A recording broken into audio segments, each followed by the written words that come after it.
So hi there, Dave Dobbs here. It's the 29th of December 2016, nearly 2017. And I thought I'd make a video today to follow up on something that Steve Olson brought up on his channel, on his newer WSO channel with Scott from the NIBIRU channel. Well, let me just show you the little bit of footage, first of all. I zoomed in on it, and when I zoomed in on it, I basically almost choked on my coffee. Yeah. And Yep. I was like, wow, I cannot believe this, because there's no other planet in our solar system that's going to produce, this discharge of these wings. Right. And that brings up the other thing that you sent to me, and you said, hey, Steve, we need to get a hold of Dave Dobbs. So Dave, if you're watching, I have tried to reach out to you a couple times, but look at what happened. This is from December 17th, I believe, right? Yeah, a couple days ago in France. Well, all right. There we go.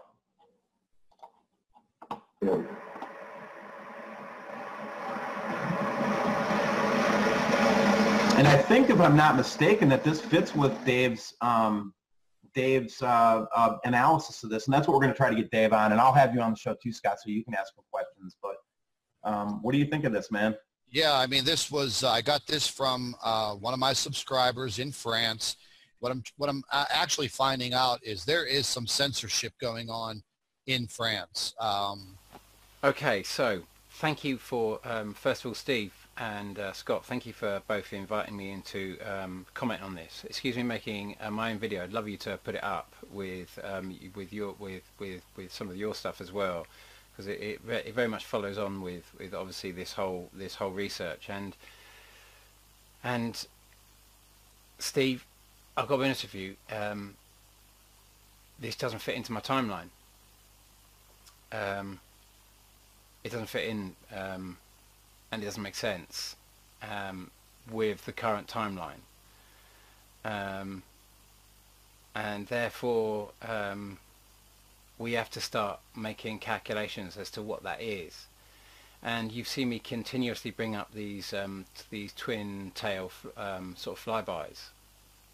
And in the later videos, when I first brought them up, I only really show short shots of it, because you can imagine most of my subscribers and people who are following what I'm saying have seen it so too many times. They don't want to be taken through each very long sighting, and that's the characteristic of these sightings, is that they occur for a very long time. They stay in a very they sometimes move backwards, they sometimes move sideways, they sometimes they stay in the sky far longer than a jet chemtrail or comtrail, contrail, whatever they're called. But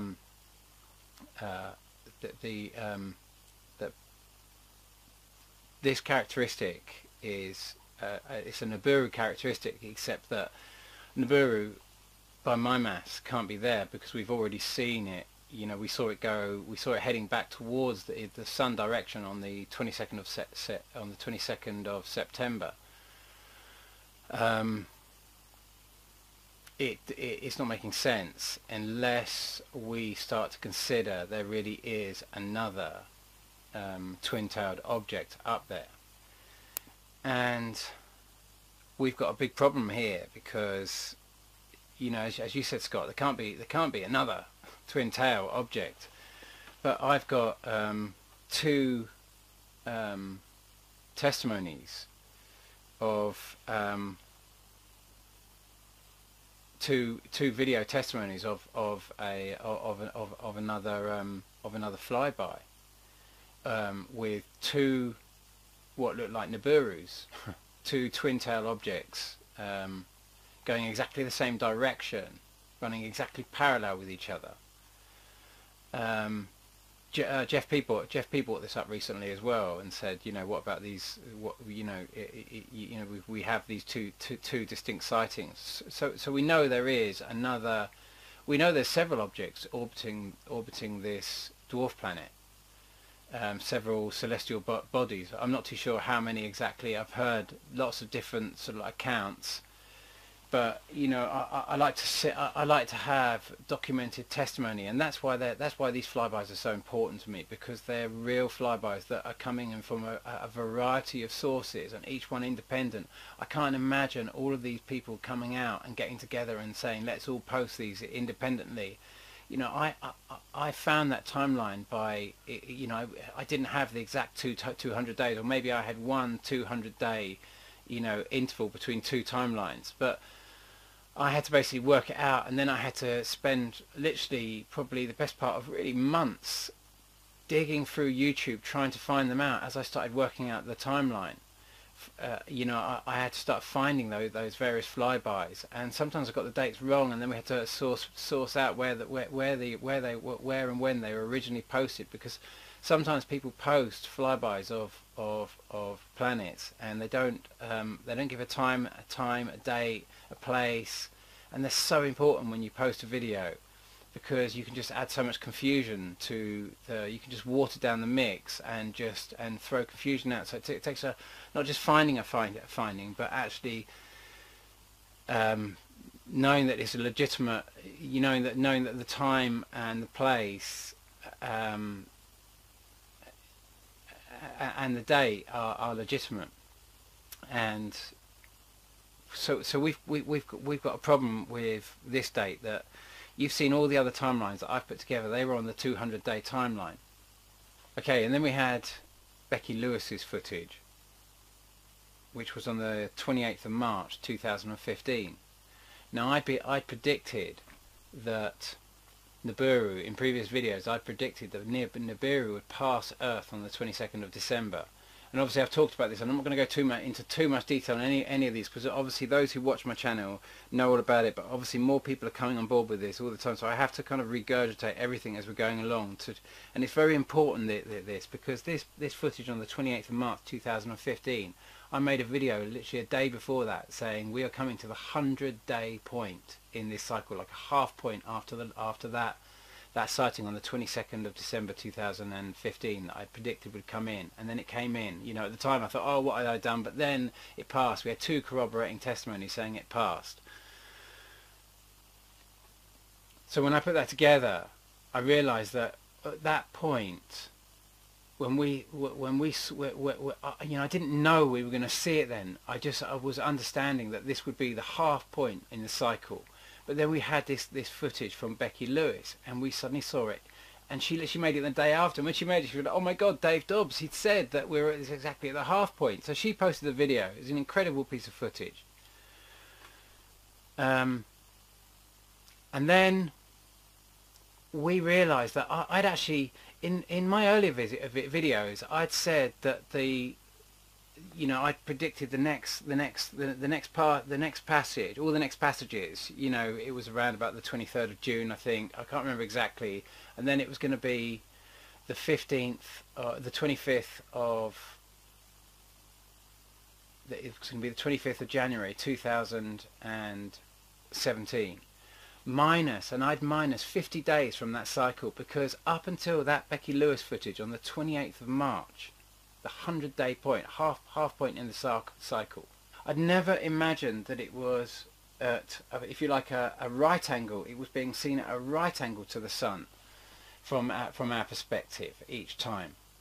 So because of that, I deducted exactly 50 days from the 25th of January 2017. I had no other choice, because we'd only ever had one cycle, one point in the cycle up until then, as it had gone over the sun.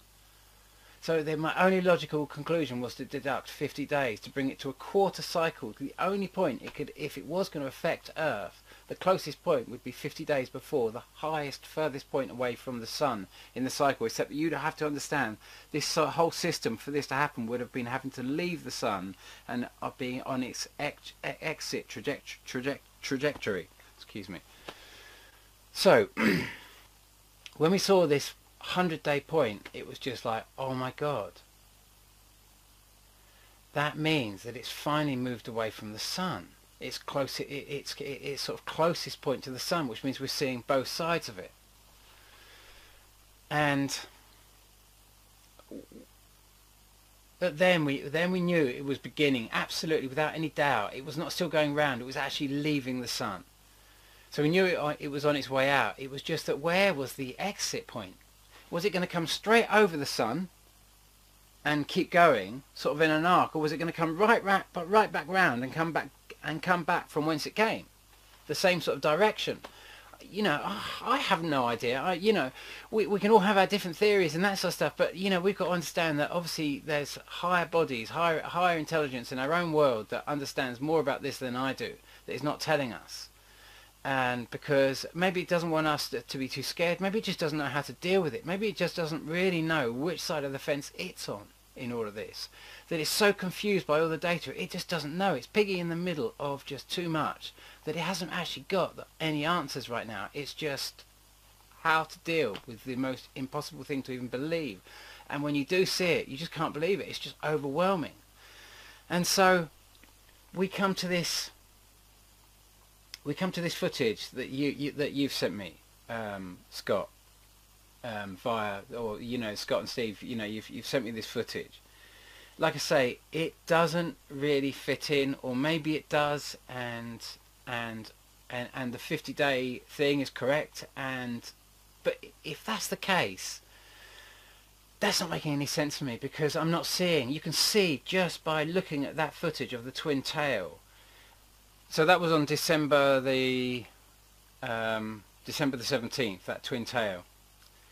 And then we have this footage after on the 20th that I'm assuming it's on the 20th, the morning of the 20th, I'm assuming, where you have this red orb and this what looks like a twin tail again. So we have these two corroborating testimonies of two twin tails, one on the 28th of March 2015 and one on the 28th of February 2013. And what's interesting here is that they're both on the same day. So I know that doesn't seem significant in any real way because there's such a big gap between the two, but sometimes the most simplest things are staring us in the face. And I didn't notice this until after, you know. So, you know, very much in this practice, the reason I work with these twin tails is because there's so much data here. There's so much mind-blowing data that's coming in, just like the wave that's coming in at the moment, and all these kind of like all this helium that's coming in, and this atomic evidence of a collapsed dwarf planet. You know, something that's gone from the process of fusing hydrogen into helium, and then it's collapsing down more from there, I guess, into more denser material. So it's a very, very old grandfather sun, and maybe that's why it has a slightly, it's abundant with a different type of helium apparently. But you know, I'm no kind of like I'm no chemist or anything like that really. You know, I have my own little air, I'm a writer, you know. But so I research information, and there's lots of information about this, and I'd really advise anyone who's trying to understand this to because there's a lot of great minds looking into this. BP Earthwatch is just, you know, his channel absolutely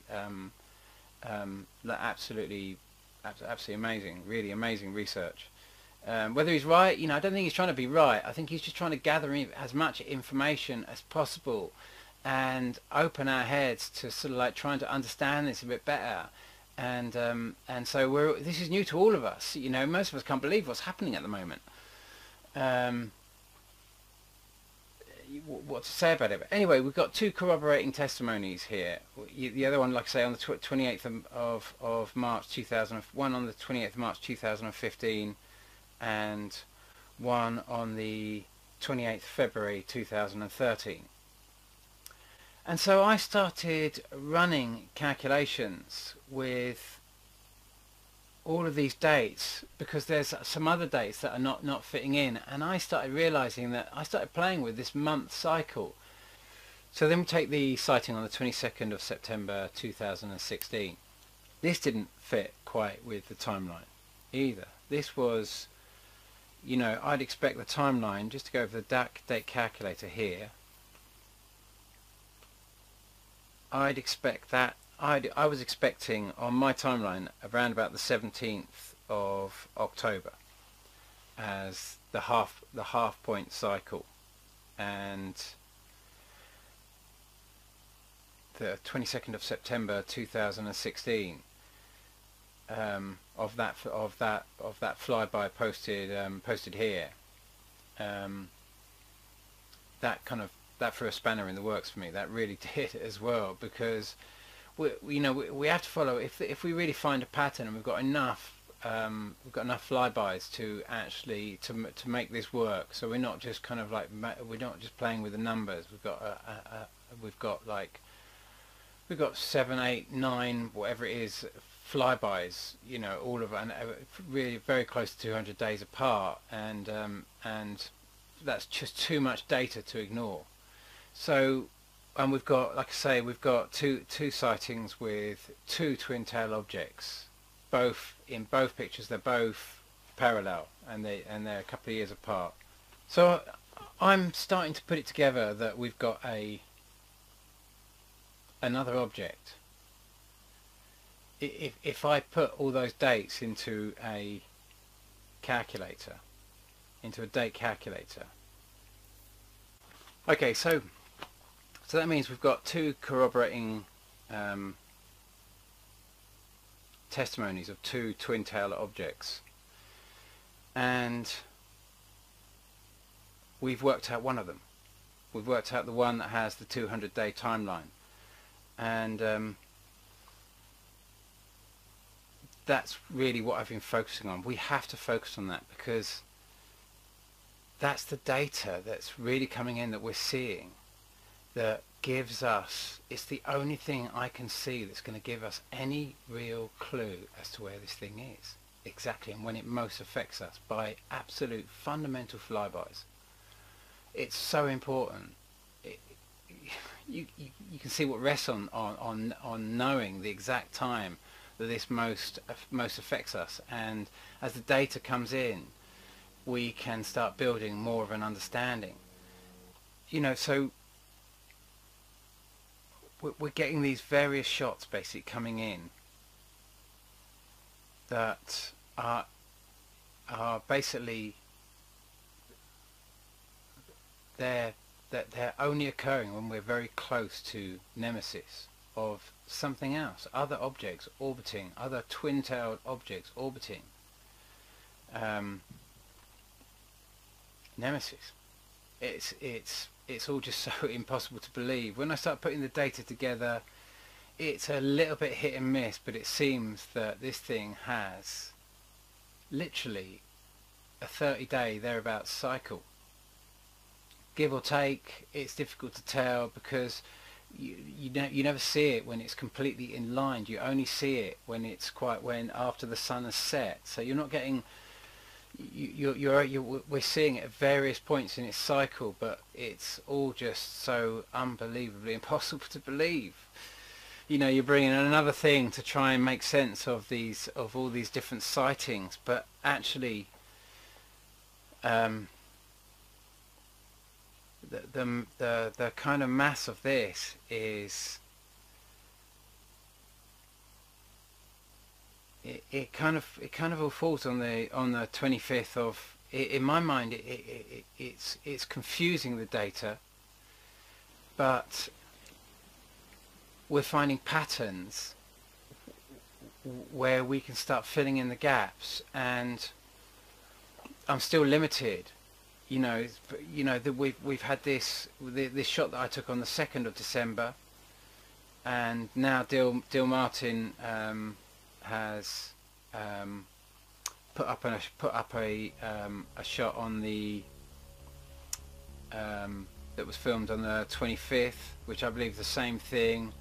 We watched this object. I saw this object in the northern hemisphere, and that was the picture I caught on the 2nd of December this year, and it's just reappearing now.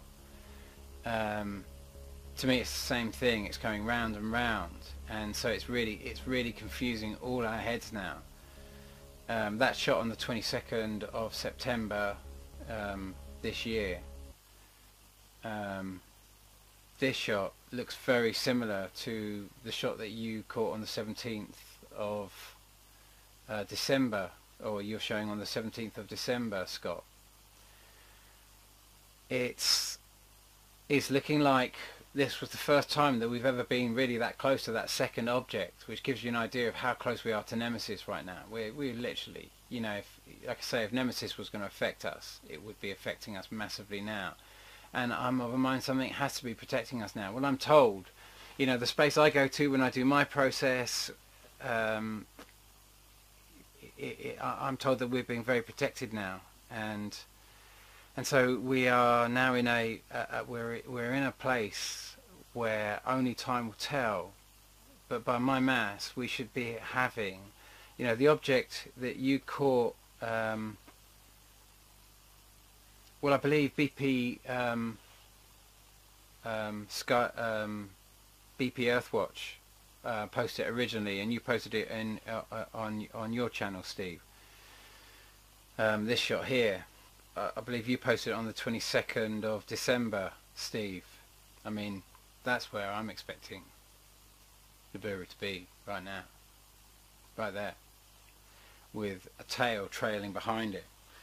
And it reflects light, and the reason it reflects light is as impossible to believe as NIBIRU itself, because I'm suggesting there's a massive shield up there which is collecting all this solar energy and is utilizing this energy to create a shield that's protecting us, to divert gravitational energy so we don't get sucked in by this this massive giant celestial body. And also to somehow use some kind of screen projection which is blinding us from so much. But we're just it's getting very close to us now, because all of this system is getting very close to us now, and so it reflects light back at this thing coming towards us. That's why we can see it.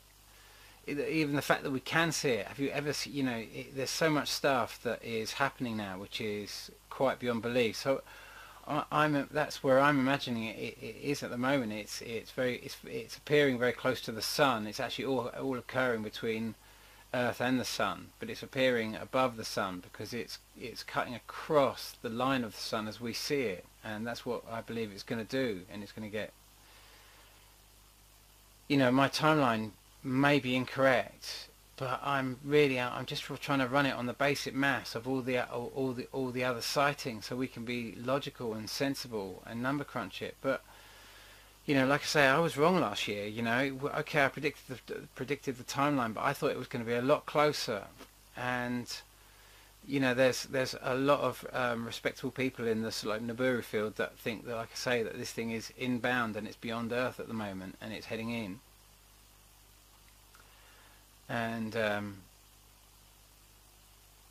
I just haven't worked out a model for that in all the sightings, especially all the sightings that Chris Potter put up in the early days, and yourself, Steve, and of so many sightings close to the sun. You know, Chris Potter just showed me endless images, endless amazing images, and he was as mesmerized by them as we all were. They were just mind-blowing. They were just mind-blowing. And so I have to believe that this thing has been in between, closer to the sun for the last several years. I can't get around that, and that now we're finally seeing this thing popping into our night sky. And you remember that the incredible footage of Matthew Rogers, I think it was on the 15th of August, if it's not up at the date I'm correct, but that was about the time that I was expecting this whole system to be seen in the night sky, but not actually right in our night sky, just when the sun sets. After the sun sets, we get that little passage like we do with Venus. It never goes over us.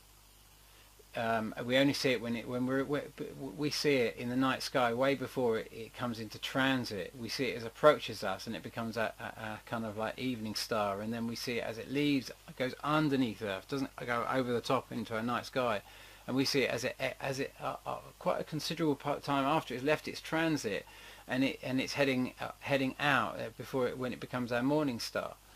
Hopefully I might have those the wrong way around, but I think you get my gist. And I knew that as we approached the Nemesis system, we would get that shot. I was calculating that we would get that shot because it hadn't passed. We hadn't had a pass, the close passage in June, July. You know, I knew that that was the next point in the 100-day, in the 200-day cycle, in the full cycle point. But I didn't know if that was the exit, location, or whether Nemesis was going all the way around the sun and back out, like I say, from whence it came. So there's been so much unknown data, we can just calculate it. But with all the sightings, especially with the helium now and everything else like that, how much data do you need? All the earthquakes, the volcanoes, the sinkholes, the whole shaboodle is absolutely happening now. But we haven't had the big close flyby, and if we just haven't. We're expecting, but we've pretty much done, I believe we've pretty much done Nemesis now. We've pretty much passed it. And so this now becomes a bigger kind of picture in that we can't believe any of this.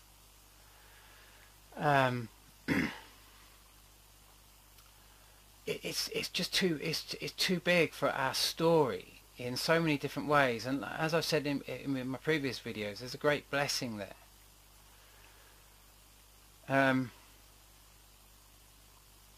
Except there's an enormous amount of confusion. I tell you, there's more confusion now in terms of, you know, I find it the hardest thing to believe sometimes that we have a democracy, and we see, you know, in Syria we see 90% of the Syrians voting for Assad. You know, they have to risk gunfire and everything else to vote. And the most unbelievable thing is that when we have our democracies, most of us sit it out. And that disturbs me. It disturbs me because it disturbs me because I have a different picture of our political process than I think a lot of people do. Only because, like I say in my previous videos, I've run for government, and we did it as a bit of a piss take, really, when we turned a sort of sound system into a political party. And we all kind of run for government, and I was so on the other side of the fence at that stage, and so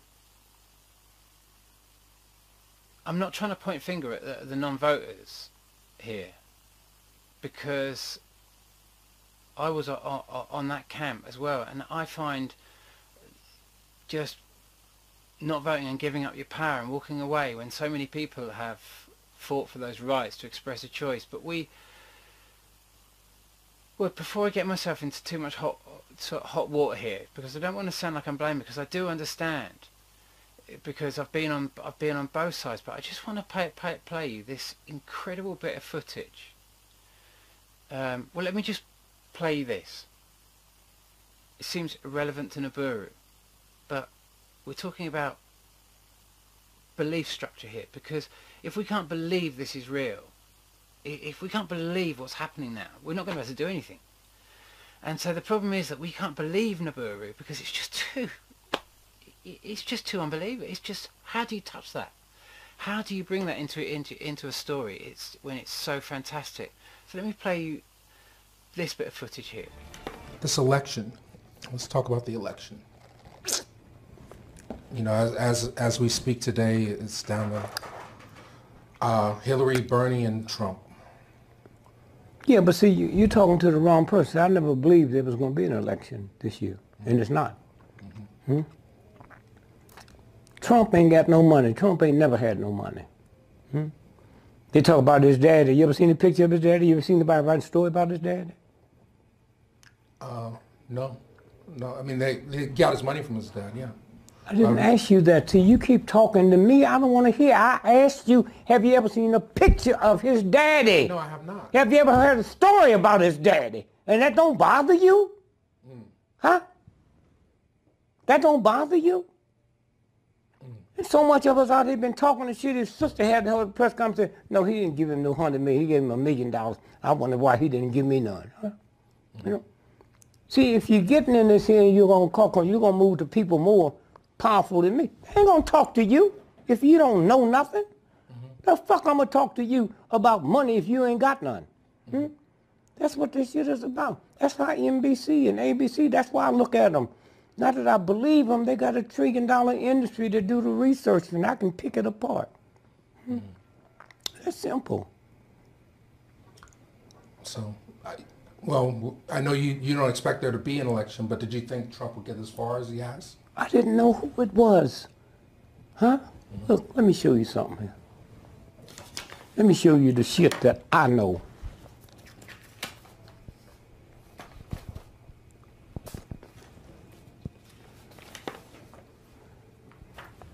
It's the Wall Street Journal. One of the most powerful papers in the world. Don't mean it's no good. What's the date? Now, hold it 1 minute. Hold it. Hold it. I ran for president 1968. The election was Tuesday, November the 4th. This story ran Friday, 4, 5, 6, 7. 7. Now, what's the date on that? What paper is that? Wall Street Journal, November 7th, 1968, page Headlines. 6. Election computer goofs gives Gregory 9 million votes. That's why you can't talk to me.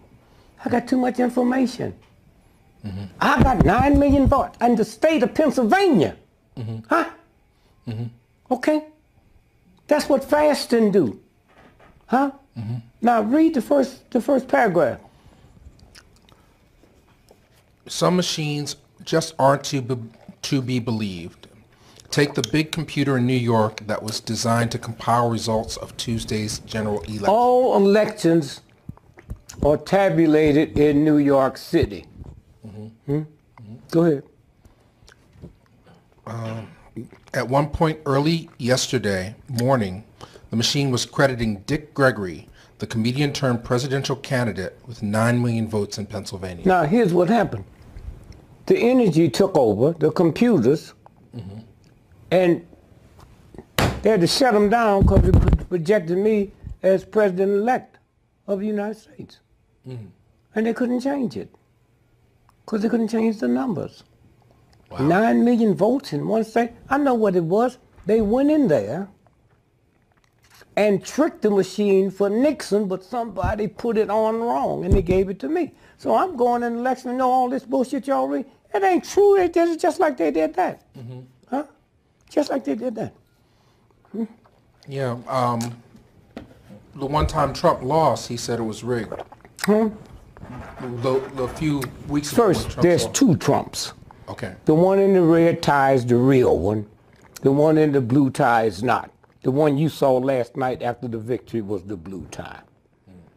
Now, if you would punch up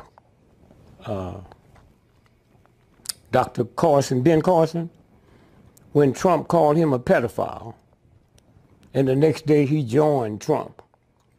And the guy asked him, see, every now and then you slip and say something? He said, why'd you do that? He said, it's 2 Trumps. I was with the good one. And so that's the problem, basically. You got this guy, he's,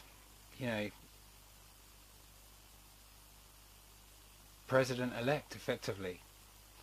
He believes they just dumped all those votes on him and made him win. And made Nixon win. And there'd been a computer glitch. But I mean, we don't know what really happened there. But to me, that computer was probably correct. Probably quite correct. I doubt very much the system is that fixed. I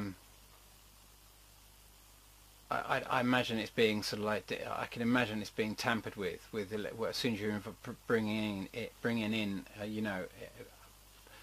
private bodies to start counting your votes. When in England it's all done by a massive, when the votes are counted, there's all the different parties are there.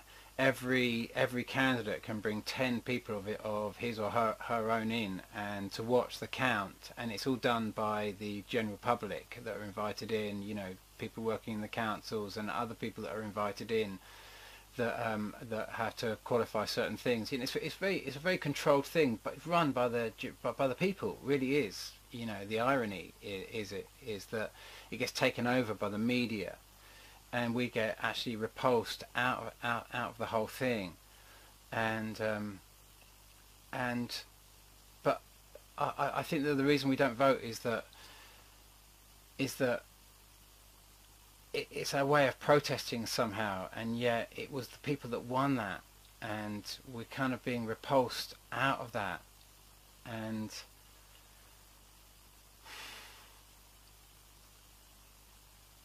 we're not really engaging in anything. It's like, you know, unfortunately, I've not been able to make any comments on. I've just not been able to. I've not been able to handle the comments or any. I've not been communicating with anybody at all. I've just struggled so much with communication with this, because I've kind of hit a bit of a wall in myself. You know, when I wrote Laughing Gas, and when I mentioned that, like as I always say, it's not a plug. I'll leave a download link for the book, so you can get the book. You can get the book free of charge. But when I wrote that, you know, I talked about the whole Europe thing, and saying, you know, and I was told that, you know, in the space, like I say, I go when I do my kind of process, if you like, when I write and what have you, and I literally had a vision, you know, like a telepathic, where you see something in your field, like a clairvoyant sort of experience, and it was in the bright sunlight. It was in bright sunlight, and I didn't know what was happening, but I could see something in. I couldn't see it just when I was just in, say, in a room in the shade, but as soon as I went into sunlight, I could see it, and I saw this image, and it was this. It was just like catching in the sunbeams, and it was bunting. What was literally bunting? I couldn't work it out, and then suddenly I saw the bunting, and as soon as I saw the bunting, I realised the bunting was connected to this massive funnel, and this funnel went down to this huge, great ship, and it was massive riveted plates, and it had 4 funnels, and as I looked at the front of it, I knew it was the Titanic, but it said Great Britain, and I know Isambard Kingdom Brunel's. I'm fascinated. I've always been fascinated by many of the things he's constructed, and I know the SS Great Britain, and it wasn't the SS Great Britain. It was most distinctly the Titanic. And as I saw it, I heard the words, you know, if you cut, we come to a juncture, and if we, you know, and if we cut our anchors, and, you know, juncture between going east and west, it said if we cut our anchors and go west, our fate is sealed. And it was such a grave kind of, like, you know, and so it kind of inspired me. And much of Laughing Gas came as a result of these kind of inner processes, to sort of like of this kind of message that was coming through me, which I put into this story. And when I see a lack of engagement in the political process, to me, like I say, that's as unbelievable to me, because that's why I kind of run on it, to try and engage. And I realise I don't see, you know, in whatever I communicate with, I don't believe I see the true outcome of anything. I just see kind of possible outcomes and possible scenarios, and they're so difficult for me to sort of, because I don't know the outcome. Our choices create the outcome of this, and so the message here is that we're in it. We've given up. It's very difficult sometimes for other intelligence to get involved if it doesn't know which side of the fence we're really on. And so the process that we're going through here it has become so much of a bigger process, because it transcends anything that is political, and it transcends anything which is really what is kind of physical in our world and beyond this world, be it NIBIRU, Nemesis, or anything. It's about the process that's happening on a much deeper level, on a soul level, and that's what as I'm understanding, this is really all about. You see, if this world is destroyed in this process, it's a loss for all souls that come to this planet to incarnate. You know, because you lose so much of the valuable life, what planet Earth is really all about. The the genetic mandala that makes life, what we are, the bigger picture, not just now, but we're all encompassing now. And so what we destroy and what is destroyed in any process, sometimes if that destruction is so massive, it can affect the future of a planet, because you can't, certain souls can't incarnate there in that fashion anymore, because the intellectual property, the life, genetic intellectual property has been destroyed. And there's no winners in that situation. And we've had to go through an enormous evolutionary jump. You know, if NIBIRU isn't unbelievable, the concept that Earth has been invaded is as unbelievable, or more or less unbelievable, but it's quite beyond belief. And unfortunately, that's really the bigger picture that we're looking at here. We're coming to an understanding that we've been dominated by a more advanced species for a long time. And you know, I've got to come out with this because it's also unbelievable, but I don't know that much about them, other than it would appear that they live in our oceans. They are our maritime law.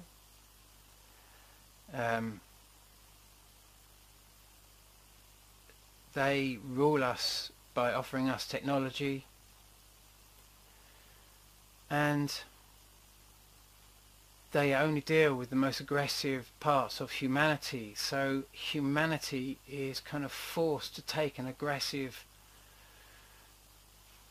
stance when dealing with this more advanced intellectual species.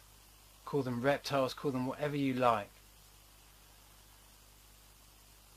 And it's led to this dynamic.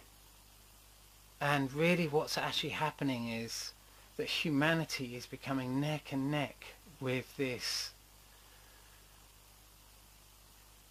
other race. And the intention and the allowance of this whole process was to see that humanity had invited in this more intelligent species onto Earth, but the agreement always was that in exchange for a place to come, they would give us technology. That was how the whole thing was opened up. That's why other parties couldn't interfere, because it wasn't so much an invasion as an invitation. We invited them in. We called, you know, it was an exchange, and that exchange has actually been paid for by their being here. They are not our keepers. We are actually their keepers. And this is the biggest deception of all, is that humanity is piggy in the middle of if you like, it's piggy in the middle of a more aggressive, intelligent species. And NIBIRU, literally this massive thing that seems to threaten everything on this planet. And we've got to see where we have fallen short of the mark and where things are going wrong here.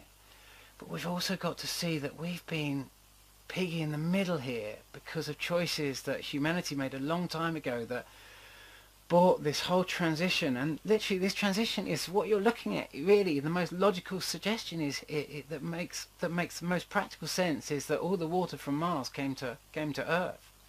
And there's various arguments of how that's occurred, and I've got my own arguments that it was a dimensional tear, and I've got so much evidence of that now. I've just got so much evidence of it, and I've posted previous videos about the water coming from Mars and Atlantis, and all the information's there in my previous channel. So I won't go too much about the transition of that, because like I said, this whole thing is so unbelievable. Everything that is going on now, I'm afraid, is beyond the scope of your belief. That the only real chance you've got left is to kind of step out of that now. Step out of that now and realise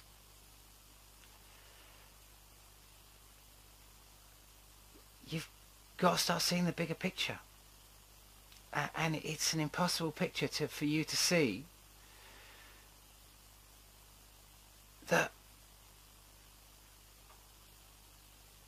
only by going into some divine grace in here, coming out of this story of restriction on where you can go with the story of your world. You know, the media is running all of this whole trick on your mind. They're the ones who run Brexit. They're the ones who repulse you out of your elections. They're the ones who run this whole story and then go and blame it on Russia and everything else like that. It's a story. It's a massive story that's blinding you from a much bigger story that is staring you in the face. And that story, it overwhelms you that you're going to have to come into your deeper heart truth right now and see all this stuff that's going on. It's such a simple picture. You know, it's such a simple picture that's going on. You know, the mad thing is that the Martians, the reptilians, they left Mars because of NIBIRU. They were fleeing NIBIRU. They weren't fleeing the destruction of their own world. They were fleeing a world that was going to be destroyed because it was of war. And Earth is not a planet of war. Earth is a planet subverted by those that run from Mars to come here to subvert this planet with war. They're just trying to drive you into war. They just want, because they know the truth that this isn't going to destroy this planet. And many of those at the top think that it is going to destroy this planet, and it's not. But there is going to be a massive change, and that change is so simple. The biggest part of that change is that from after NIBIRU, after the passage of this, Earth goes from a duality into a singularity. That's how this is going to be settled. One human, one soul. That's what's been told to me. That's going to be the biggest part of this. Who you are now, who you're bringing in your truth right now, beyond all your belief. You know, you're not choosing a side in all of this. You're choosing a soul right now. You know, as I tell you this, I'm trembling when I touch this, because I touched the real core of the message that was given to me. And so, you know, it's too big for me. I can't talk to, you know, my absolute eye and my heart. I can barely talk to the closest people in my life right now. I can't open up a communication, let alone do my comments section, let alone make emails, Facebook. I can't do that right now. This is real for me. My whole life has culminated in getting this message. It overwhelms me. It overwhelms us all. You know, if you're one of the people who see this now, know that you are great beings embodied in this earth right now. Just to have the courage. You know, you want to go to the stars. What about going to the breath of yourself, the breath of your own belief system? Go beyond it. Then you are a Star Trekker then. Truly, you're traveling. You're going to the breadth of this world and beyond. You're going beyond your own, the structure of the story that it's not a prison, it's a prism. And we bounce off it and we just go round and round and round. And if we want to get out of it, we have to go in through the center of ourselves. We have to go to that divine process directly in ourselves and realize we are already everything.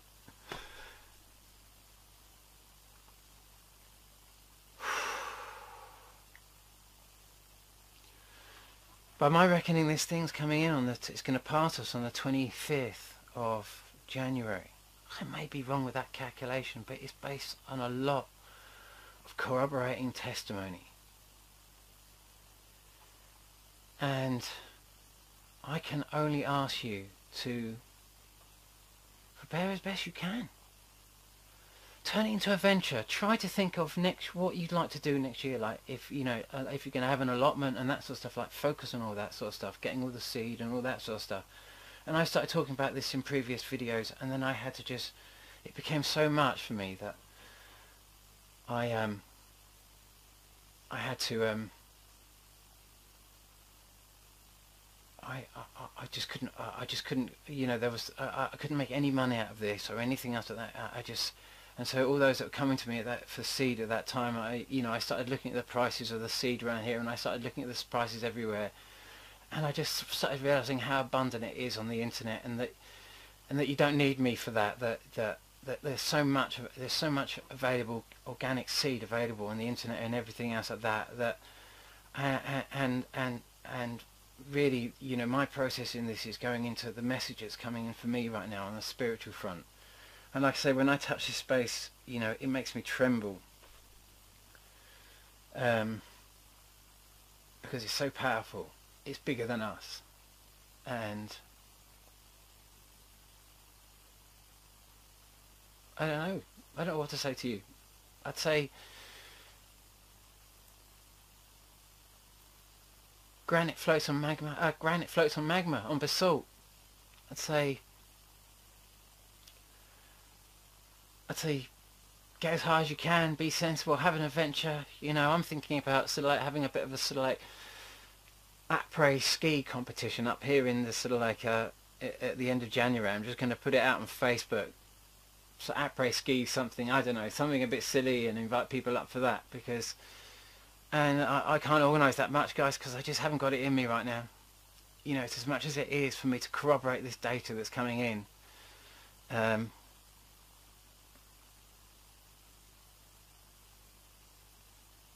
You know, my heart's with you right now. I haven't got a lot left to say in these videos, because I don't know what you know, I'm going to just spend the rest of these, I'm going to post a few more videos and post the sightings that are coming in now, guys, but you know, you've just got too much sensational data that's coming through you now, that is just like,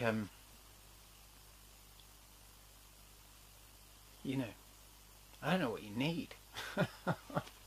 I don't know what makes someone just wake up and think, actually, what the hell is going on?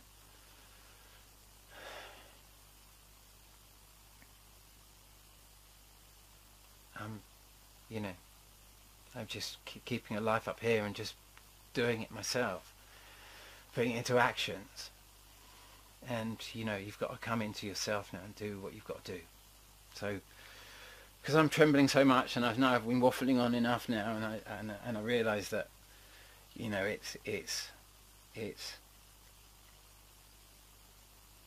what it is.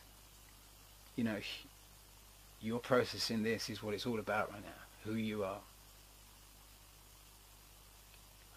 who you have the courage to be.